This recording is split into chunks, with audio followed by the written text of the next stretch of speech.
correspondante Lilia Blaise. Bonjour Lilia, une pluie de réactions en Tunisie après ce discours. Bonjour.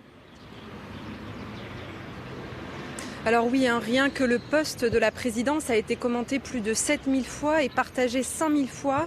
Ces propos ont déclenché vraiment un tollé sur les réseaux sociaux. Beaucoup d'internautes ont montré en signe de solidarité, ils ont changé leur photo de profil. Ils ont dénoncé ce qu'ils considèrent être une dérive raciste du régime, selon les mots de plusieurs internautes. Mais en dehors de l'espace virtuel, c'est aussi un réel climat de peur qui s'installe. De nombreux migrants subsahariens à qui j'ai pu parler, aussi bien des étudiants que des migrants qui sont en situation irrégulière, ont peur de sortir de chez eux, selon ce qu'ils m'ont confié. Il y a eu une crèche, par exemple, où une jeune femme avait des enfants subsahariens et elle travaillait dans l'illégalité, ne pouvant pas avoir d'autorisation de travail. Elle a fermé par peur de représailles.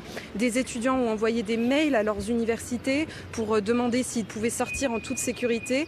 Alors il faut savoir que ces propos s'inscrivent dans une campagne beaucoup plus générale depuis quelques jours de racisme décomplexé sur les réseaux sociaux et même dans les médias tunisiens, qui ont été dénoncés déjà depuis le 16 février par plusieurs associations tunisiennes qui ont parlé de ce discours haineux, et aussi des arrestations massives, plus de 300 la semaine dernière, concernant des migrants en situation irrégulière sur le territoire.